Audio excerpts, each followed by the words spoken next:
So I have been curious about this magazine called Frankie from Australia for a couple of months now, and I finally have a copy for us to look at. So like I said, this magazine is from Australia, and this is a May-June 2025 issue, and I've only ever seen like the cover of this magazine on like digital bookstores and stuff like that, so I don't even know what's in here. Hopefully it's nothing bad. This is the binding. It says Frankie Magazine issue 125. And then on the back, it looks like we have an ad for an Australian banking app. Okay. And you might notice I have some white marks here. It's to help me kind of stay in frame. The cover is really pretty. It's a painting of like a landscape. And I love how you can see little blobs of paint. And I see like a little dog face over here. I don't know what you guys see in the clouds. So, remembering cat ladies, advice from 100-year-olds, how to upcycle your garms, and outfits for a night in. Okay, you're speaking my language.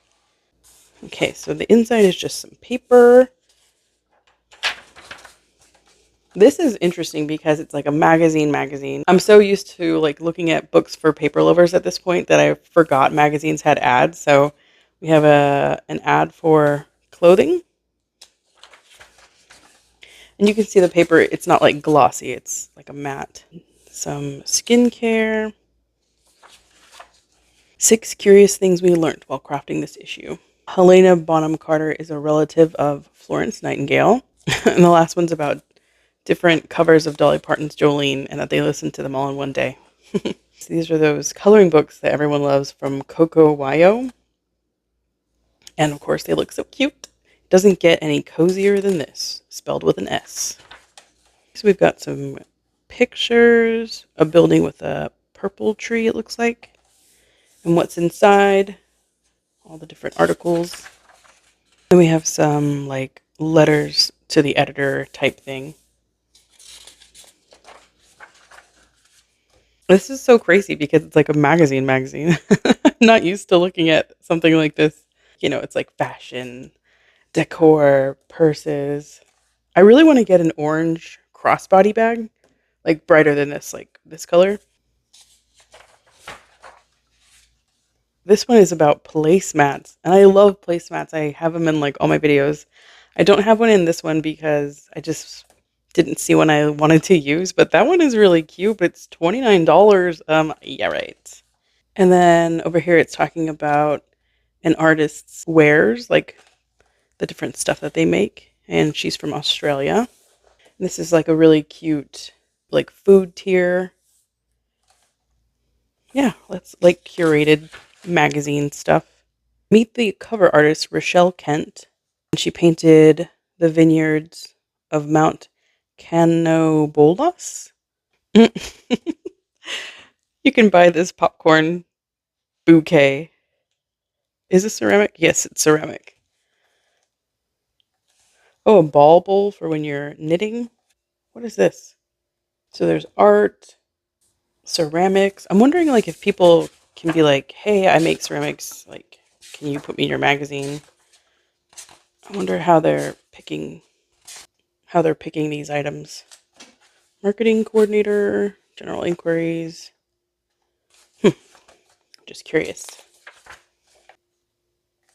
A cute tote. An apron. Okay, so now we get into some articles. Playing center. Maggie Zoe reckons that being reckons. Okay. I know that like reckons is a word that everybody uses, but it's very Australian. So I just feel like, okay, we're really in an Australian magazine. So Maggie Zoe reckons that being the middle child is the best, actually. So she gets to have an older sibling and a younger sibling. I can relate. Reduce, reuse, revamp. I love the art, obviously, like these pencil drawings. Their coat says Australia. These are all the tools you need to kind of revamp, reuse everything, and recycle it. I can't sew, so I'm not going to worry about that. Okay, it's talking about injecting romance into your platonic friendships. I'm kind of wondering what the takeaway of this is. So because of like film, people put too much stock or more emphasis on love, like romantic love, and treat like friendships and things like that as second rate love. This idea of romance and platonic friendship is just basically like nurturing your relationships and valuing them. Thankfully, we have a quote that kind of summarizes the article for me. It says, if we stopped treating romance like it's only for people we're trying to sleep with, we'd probably have way more fulfilling friendships, deeper connections, and ironically, better romantic relationships. I think that's true. I love the header for this article. It's called Older and Wiser, and it's basically asking for 100 plus year olds, like what they learned during their lives. And it has like this vintage wallpaper and then the text, but I just love how that looks. Okay, so these are our, what's the word again? Centenarians. These are our centenarians. I love how artistic their rooms look, their facility rooms. Got like this cute bedspread and some caricature. That's so cute. And then over here, we've got her crocheted blanket, some flowers, some stuffed animals. So with Amy, she's 105. What does she have to say? So I'm kind of reading through it, and it just seems to be like a summary of her life. So I'm kind of wondering, like, what did she, the point is that she learned something, right? What did you learn? What I would take away is that the last sentence, her belief that life is pre-planned from the day you're born. You won't go till it's your time. So it was like her life story, but I didn't find like a big lesson. So let's see what Eileen says. She's 100. So her secret to a long life is simple. Take each day as it comes. Don't worry too much about things you can't control. If it happens, it happens. Alrighty, then we have Dot, who's 101. I just love like their portraits and how much personality is in them. So Dot. So what's her secret to a long life? And she says she gets asked that a lot and she doesn't know. She said she lived a good outdoor life, and she also credits her husband's philosophy of don't worry, whatever will be, que sera. So you just have to accept that you can't change, adapt yourself to it, and adjust to the situation. So that kind of reiterates what the last lady said, Eileen. And then we go to Winifred. Her final piece of advice for younger generations is just keep plotting. Oh, she passed away after the interview. Oh. And this is I Love My Shop. Kona Mallet runs Love Shack Brewing Co., a bar and brewery in Castlemaine. I feel like I'm going to get in trouble for how I said that, but let's just keep plotting. I love the look of his brewing co. Like this. That's so vintage. A little milk jug, some old art. Where is Love Shack located? He says, G'day! One of my favorite movies, this is an Australian movie. It's like a coming of age movie called Puberty Blues. I don't know if anyone's seen that, but... Okay, so we have a big spread of spreads. It says, Emily and James ditch the peanuts and sample a bunch of alternatives. I haven't had any of these. Let me know if you guys have had these. And then we have Rewind. Rihanna Joy collects VHS tapes. Hey, me too. Well, I don't collect them. I just have a bunch from when I was a kid. The Haunted Mask. Ugh, that made me so scared when I was a kid. Not the book, but the movie. On the Job. Karen Fong designs title sequences for TV and film. That is super cool. So she did 2000's Charlie's Angels and Bedazzled with Brendan Fraser. Ooh, some cool art. 3 a.m. Club, we ask a sleep psychologist about some popular methods to fall back to snooze land. Is this a portrait of me? What? I can fall asleep on my couch easily, but then when I go to my bed, I'm like tossing and turning. I just need to take that like sleep freedom to my bed. You know? We got some sheep. Clock. Oh, it says, are you part of the 3 a.m. club where you wake up in the middle of the night and instead of going back to sleep, your brain decides it's a great time to go through every thought you've ever had? It's so true. Yes. Yes, I am part of that club. So you can do some word and letter games, lying on your kitchen floor. I think it's literally telling you to lie down on your kitchen floor to cool down. What's funny is one time I fell asleep on my floor and I have ceramic tile that looks like wood. Yeah, I was just out and I think it was because the floor was so cool. The next one is get up for 10 minutes. Now, I guess that's to help drop your temperature back down. Listen to a boring podcast. Breathing exercises, the 4-7-8 method. You breathe in for 4 seconds, hold for 7 seconds, and exhale for 8 seconds. So we breathe in for 4 seconds. Oh, I can't even breathe that much. The next one is telling yourself to stay awake, and that actually works on me when I do it to myself. I don't know why. And then, of course, counting sheep. Classic. Ceramicist Natalie Popovsky finds beauty in the boring. Oh my gosh, are these her ceramics? Vegemite? Wait, are there pictures? Okay. Like, I've been seeing a lot of like ceramic videos, and I'm like, should I take a class? I'm not good at it, but I'm really interested. So yeah, I'm kind of wondering about that. But it looks like she makes ceramics of like cupboard items. There's salt, bottles, mustard. Pretty cool. Then there's an interview with Julia, and she is a cook. Oh, this is probably helpful for me. What are your tips for people who want to cook more but perhaps lack confidence? Keep it really simple. Good food doesn't need to be complicated, and choose seasonal produce. When ingredients are at their best, you really don't need to do too much. I will take that to heart. And she is sporting the Uniqlo and Marimekko brand. This brand. Hopping on, Freya Bennett rejects the notion that jumping on the bandwagon is a bad thing. And we've seen something from Freya already in this magazine. So it's basically like she watched a show that had been popular and it was really good. And so the lesson is like, it's probably popular for a reason. Why is it cool to be fashionably late to parties but not to trends? Oh, so these are all the different covers of this magazine. Cute. Oh, if you're a student, you can get 15% off. Okay.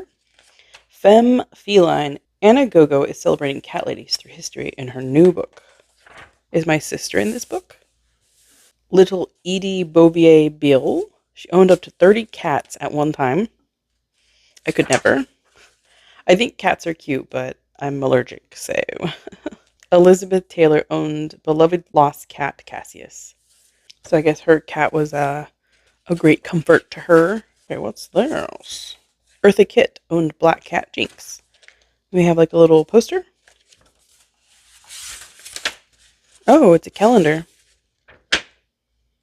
for May and June. You can kind of see.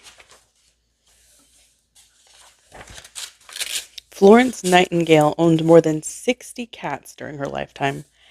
Wow. But I wonder, like, were they strays or were they in her house? Let me see. I really don't see anything in here about cats. I kind of thought this would be like about her relationship with cats, but it's like her, like a, biography. Lenore Finney owned up to 23 cats at a time. So this is an article kind of summarizing David Lynch's films. I've only seen Mulholland Drive, I think, and I'm not going to lie to you, I wasn't into it, so I don't have much to add to that.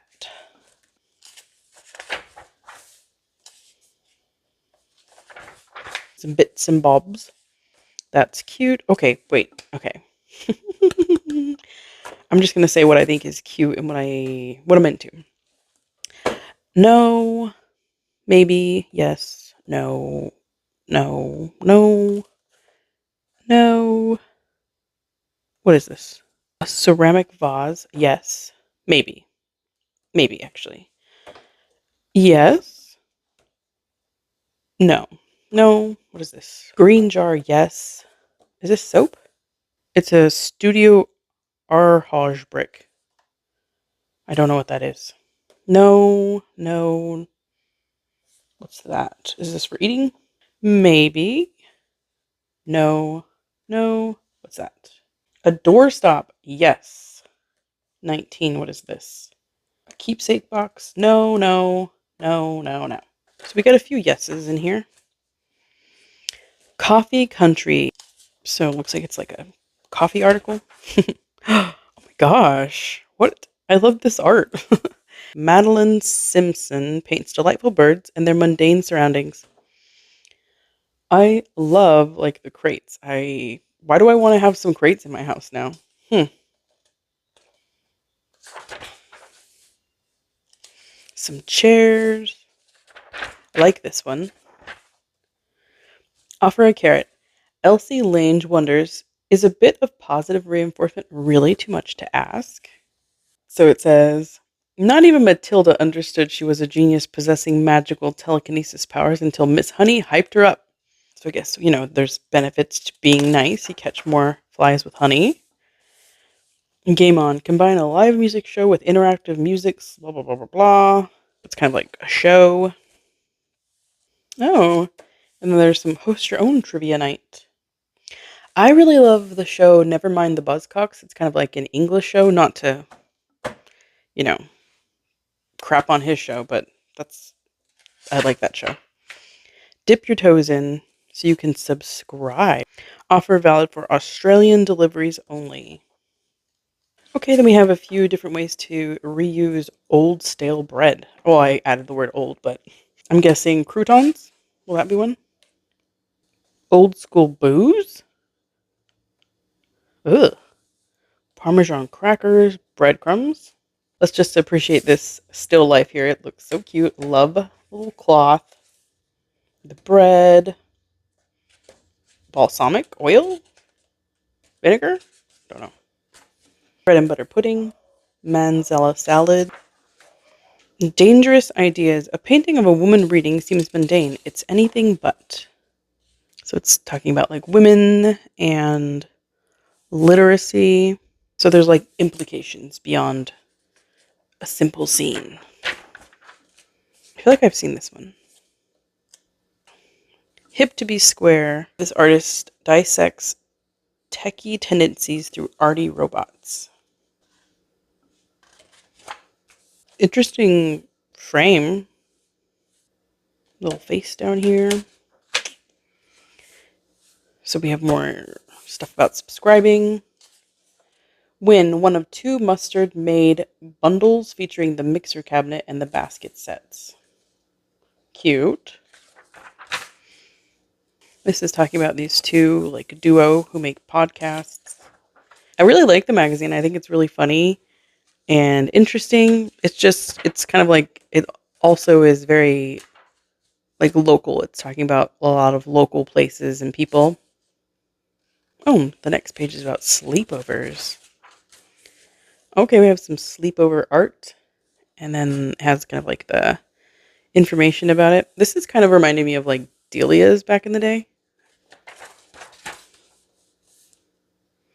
Let's see, where can we get these? Okay, they're $45 and they're made of Sherpa. They're Sherpa slippers. Okay, wow. I love the color scheme here. And I also like this one.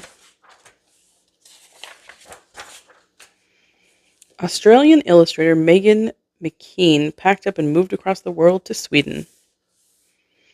Pretty. Oh, so she's been renovating an A-frame in the forest. Pretty cool. So her perfect day is a big forest walk with her dog, a FICA break. What's a FICA break? I think that's like a cafe break. Farmer's market, antique store. Yeah, I mean, it sounds like a good day anywhere. Very cute. Oh, wow. Classic mushroom right there. Get Snap Happy. Tag us on Instagram using the hashtag Frankie in the Wild. Add to cart. Ever wondered what creative folks eat for lunch? 4 artists allow us to snoop through their grocery haul. I'm intrigued. Oh, and it's illustrated too. Tegan Iverson. We've got tuna, beans, yogurt, bananas. Over here, Ashley Huntington. Some leeks. I know what those are. Oranges. Oh my gosh. I love how she did the oranges. Just gotta show you. Like the netting. That looks so... I just love that for some reason. It looks like tomato paste. Butter. Vegemite. Tasmanian salmon. Prawn chips. Let's see, we got some di cecco pasta. Is that how you say that? Correct me if I'm wrong. Here we got some grapes, bananas, oranges, cheese, veggies. Let's see, bread, flowers. Well, everyone's getting bananas, it seems like, right? Not Ashley. Oh, and then we're at the end. It's bookended by this pattern. Ta-da! Okay, I really liked it. It's really cute and funny and creative and interesting. I liked how there was like a range of topics like artists and even like these 100-year-olds giving their lives and their opinions. And I liked how things were creatively presented. The sleepover stuff, I thought this was so cute and it was kind of like nostalgic for me. Yeah, I'm very intrigued. I think I would definitely pick up another copy. I kind of like it a little bit more than the Flow magazine. I'm not talking about like the Paper Lovers books, like their actual magazine. Now, keep in mind, I've only looked at 2 issues of it, but it kind of feels a little bit redundant sometimes because it's a lot of different articles talking about like slow down, live intentionally. But this just feels like more fun. There's humor to it. It's got different types of articles like advice from 100-year-olds and remembering cat ladies. Like, I don't know, there's a lot of personality going on here, which I really, really like. And I kind of want to subscribe, but I don't think they have US subscriptions. So let me know what you thought of Frankie. Have you heard of this magazine? What was your favorite aspect of it? Do you even like it? I don't know. I just noticed that the E is slightly turned. Observation skills are on 0, I guess. But yeah, thank you for joining me. And, oh, I'm gonna have to get a rag for that. And I will see you next time. Bye.